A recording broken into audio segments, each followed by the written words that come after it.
Bonjour. Aujourd'hui, on va parler d'un sujet qui m'a été un peu inspiré hier dans une discussion avec un ami, avec Stéphane, sur Internet. Et que, au départ, c'est parti d'un sujet, ou d'une partie du sujet où j'étais pas totalement d'accord avec lui. Du coup, ça m'a fait réfléchir. Ça m'a fait réfléchir sur cet aspect-là, sur lequel j'étais pas d'accord. Ça parlait en fait de la compassion. Et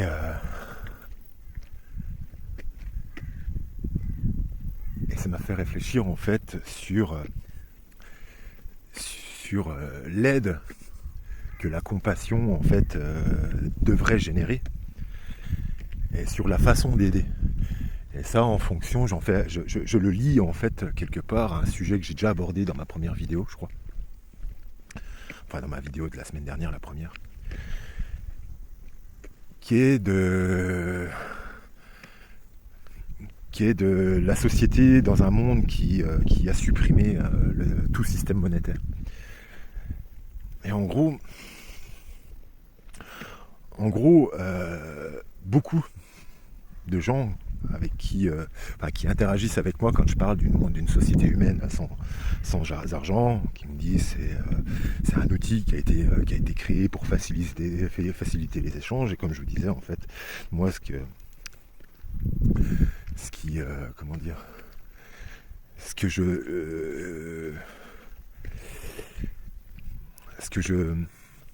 que j'accepte plus, on va dire, avec cette société qui fonctionne avec un système monétaire, c'est que justement, l'argent est un outil qui permet de faciliter les échanges. Et il permet de la faire de la façon la plus perverse quand on est quelqu'un de pervers et qu'on détourne en fait l'utilité de cet outil.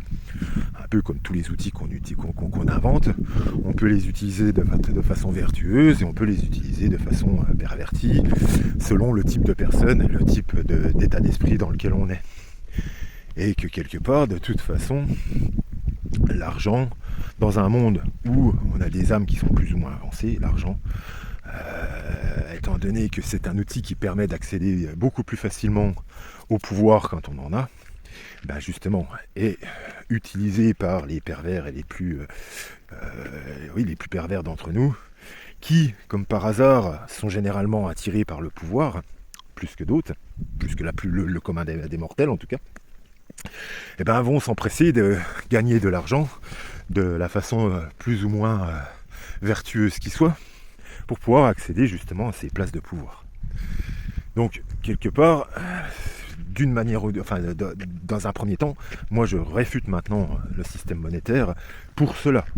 Mais il y a aussi l'autre raison qui est que déjà penser que l'échange est une bonne chose. Alors l'échange et le partage, c'est pas déjà les mêmes choses, mais on va dire que l'échange dans un but de partager, c'est mieux que d'échanger juste pour accumuler plus et tout ça. Il y a des degrés, on va dire, d'acceptation et de vertu. Mais plus que l'échange et le partage, il n'y a que les partages des ressources et supprimer en fait de toute notion d'échange. Ça implique quoi ? Ça implique que si on est dans une société qui vit uniquement sur le partage du bien commun et que tout le monde soit logé à la même enseigne au moins sur une base, ça implique que la notion d'échange n'existe plus. L'échange, c'est je te fais ci en échange de ça. Et ça, ça exclut totalement la capacité à Dieu, quand tu fais quelque chose pour quelqu'un, pour un de tes semblables, de te rendre de la façon que lui le souhaite. Moi je crois sincèrement, fermement, que quand on fait quelque chose pour quelqu'un, et sans rien attendre en retour, la vie, Dieu, s'arrangera toujours pour vous le rendre de la meilleure façon qu'il soit, et pas forcément par le canal que vous avez, par la personne que vous avez aidée. Ça sera par d'autres moyens, par d'autres formes, une réussite dans la vie, qu'une autre personne vous aide pour quelque chose, ou sans qu'il y ait vraiment de lien entre la personne que vous avez aidée, à laquelle vous avez apporté quelque chose, sans forcément de lien avec cette personne-là.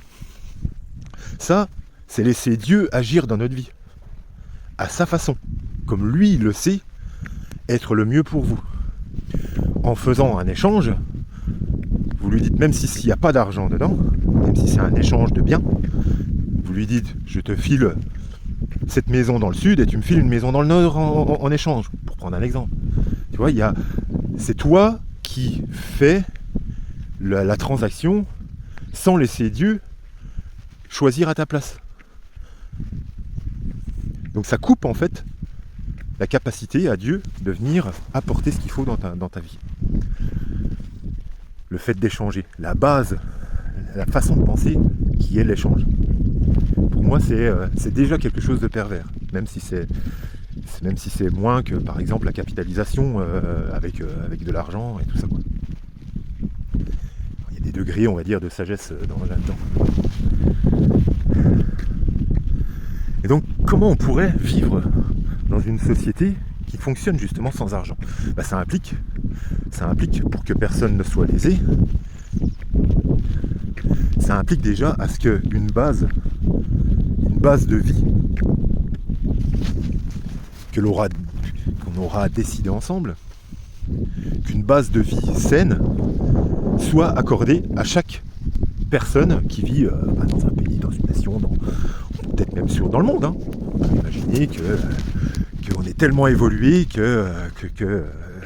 qu'on ait tous adopté une vie qui est libérée de tout système d'argent et de toute notion d'échange, et qui se base que sur une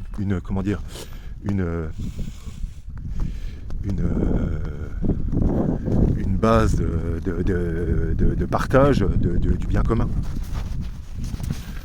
Et que tout se produit au besoin, et non pas à la capitalisation et au cumul de biens. Quand on en a besoin, on produit. Quand on en a besoin, on produit. On peut imaginer que le monde entier est passé à un stade d'évolution et a adopté ce genre de vie.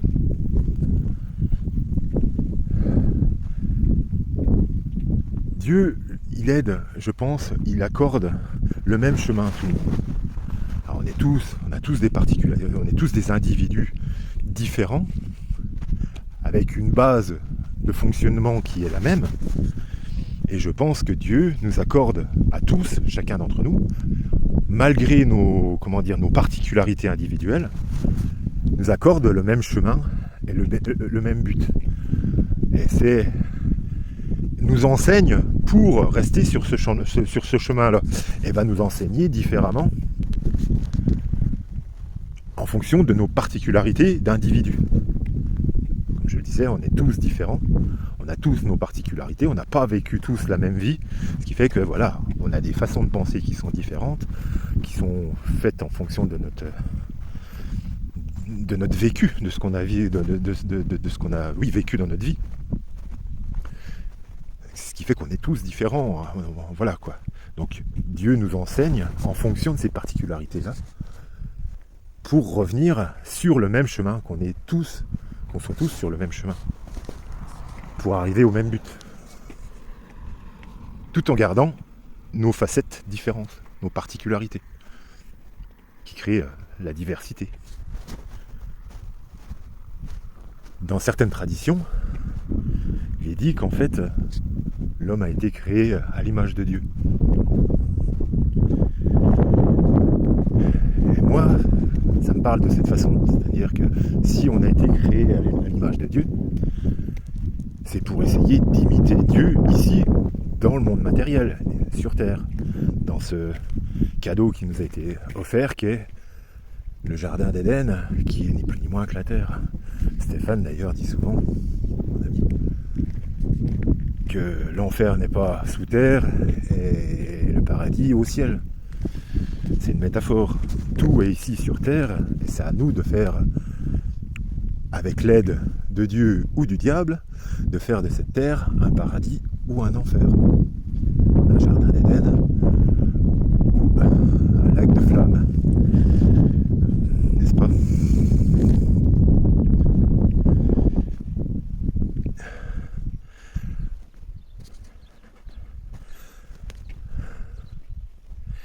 Et donc il nous accorde à tous le même cadeau. À nous d'être le jardinier du jardin d'Éden. À nous d'être l'artisan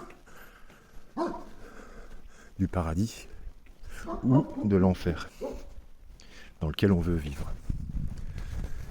Et pour ça, donc, on a tous le même cadeau, on a tous l'enseignement qui nous permet de rester sur le chemin qui nous mène à ce cadeau-là.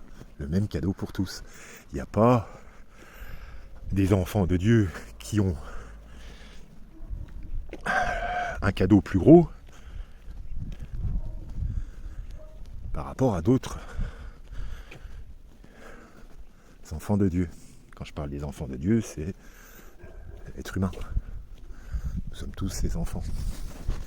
Et après, en tant que bon père, il nous laisse faire nos choix. Ces enseignements, on a le choix de les suivre, de les comprendre, de les entendre, de se donner les moyens de les comprendre, de les entendre.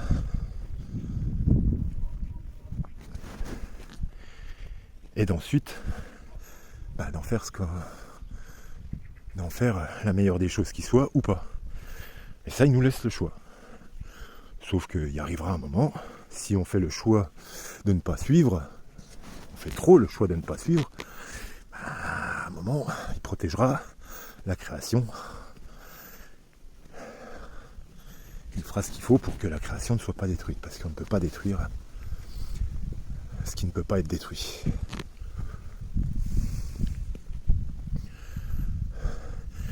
Donc, comme je le disais, il nous offre à tous le même cadeau, de vivre dans le royaume de Dieu. C'est le même cadeau pour tous. Et le trésor qu'on y aura accumulé dans ce royaume n'est pas un trésor matériel, mais un trésor spirituel.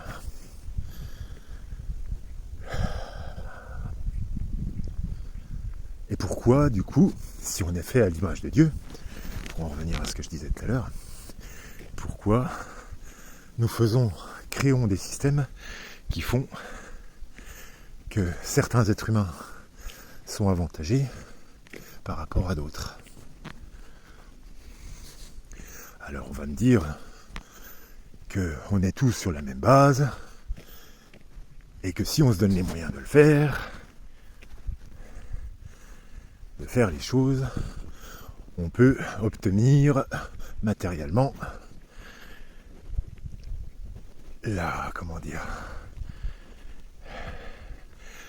on peut obtenir tous, arriver tous à la même place. C'est-à-dire que voilà, si on se donne les moyens, on peut être milliardaire. Bien que pour moi, je pense pas que ce soit le bon chemin. Mais c'est pas suivre l'exemple de Dieu. Si Dieu, lui, il fait que tout le monde arrive au but pour avoir au final tous le même cadeau, pourquoi nous ici on n'imite pas ça pour être plus juste, plus à l'image de Dieu? C'est-à-dire que si on considère que le cadeau, c'est de vivre sur terre et tous avec un niveau de vie équivalent, pas des gens qui sont plus avantagés que d'autres.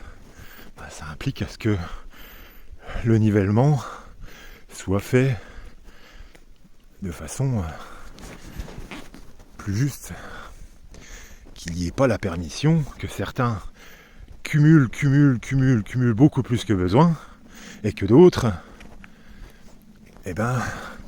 ne puissent avoir accès qu'à un RSA et qui ne leur permet même pas de bouffer bio à 100%.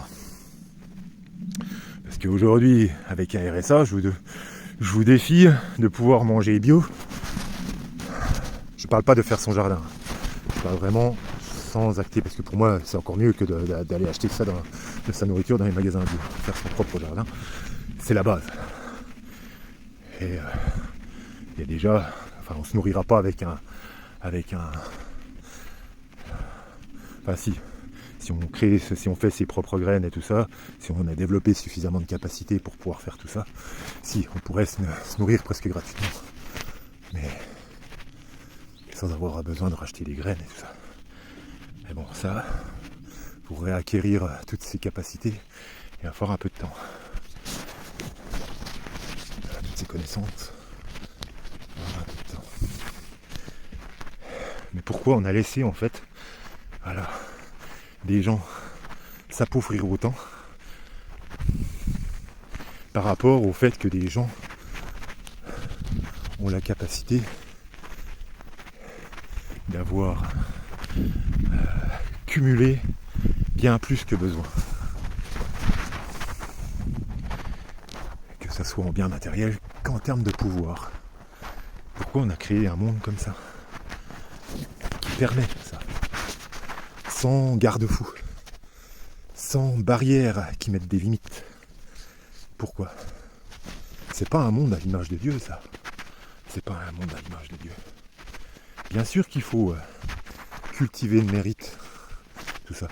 Je disais tout à l'heure que si tout le monde, il y en a beaucoup qui me disent si tout le monde se donne les moyens, on pourrait tous arriver au même niveau qu'un Bezos ou qu'un Musk ou qu'un machin. Non, déjà on vit pas, on n'est pas tous dans la même famille. Hein. Vous entendrez bien ça. Et en fonction de chaque famille, en fonction des carnets d'adresses, on n'a pas tous accès aux mêmes choses. Donc il faut arrêter d'avoir d'être aveugle et de croire qu'on peut tous accéder à la réussite suprême, peu importe où on vit. Je suis désolé, c'est faux. J'y crois pas. Donc, ça implique à créer des systèmes avec des garde-fous pour qu'il n'y ait pas une différence aussi énorme entre ceux qui bénéficient le plus par rapport à ceux qui sont les plus faibles. Je suis désolé. Et pour moi, la seule chose juste, c'est que tout le monde vive sur, on va dire, sur une fourchette de niveau de vie quasiment la même. On ne peut pas tous avoir le même niveau de vie, c'est pas possible, mais c'est possible de limiter une fourchette haute et une fourchette basse, et revoir cette fourchette haute et cette fourchette basse en fonction du bien commun qu'on aura réussi à développer et à partager. Et ce, en fonction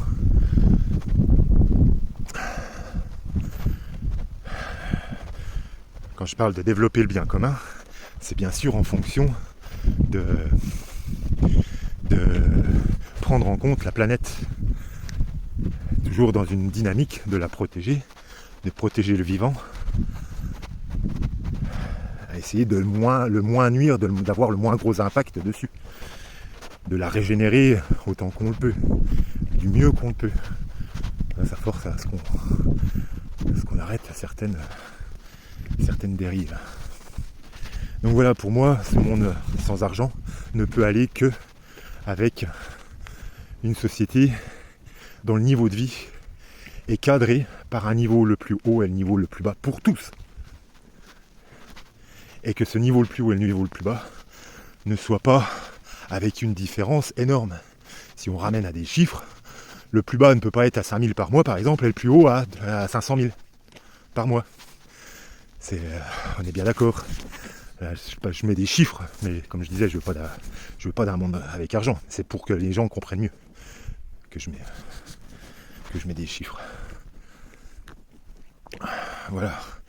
Moi, pour moi, ça ne peut pas marcher autrement, ce genre de monde, que si on crée une société qui a suffisamment mis de garde-fous pour qu'il n'y ait pas des différences comme ça, que ça ne soit pas permis, ce genre de différence. Voilà ce que je voulais partager aujourd'hui. Je vous souhaite une bonne journée. Je vous dis force et courage, sans peur ni crainte pour ce qui vient. Et soyez bénis par Dieu. En tout cas moi, le Dieu bon, le Dieu que j'ai et que j'espère est bon, et juste et sage.